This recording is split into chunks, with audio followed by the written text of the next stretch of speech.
மக்களின் முதல்வர் செல்வி ஜெயலலிதா வழிகாட்டுதலின்படி தமிழகம் எங்கும் பயனாளிகளுக்கு நலத்திட்ட உதவிகள் வழங்கப்பட்டு வருகின்றன.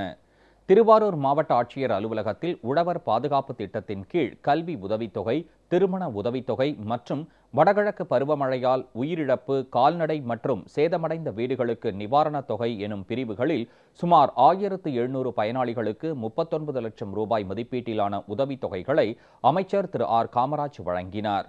இந்நிகழ்ச்சியில் மாவட்ட ஆட்சித்தலைவர், உயர் அதிகாரிகள், பொதுமக்கள் மற்றும் கழக தொண்டர்கள் கலந்து கொண்டனர்.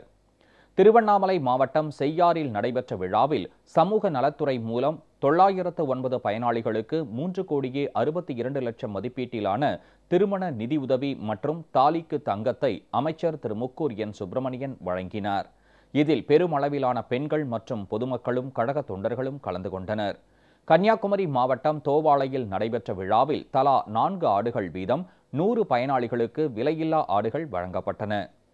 நாகை மாவட்டம் சீர்காழியில் நடைபெற்ற நிகழ்ச்சியில் 379 ஏழை பெண்களுக்கு திருமண உதவி திட்டத்தின் கீழ் 1,45 லட்சம் ரூபாய் மதிப்பிலான தாலிக்கு தங்கம் மற்றும் நிதியுதவி வழங்கப்பட்டது.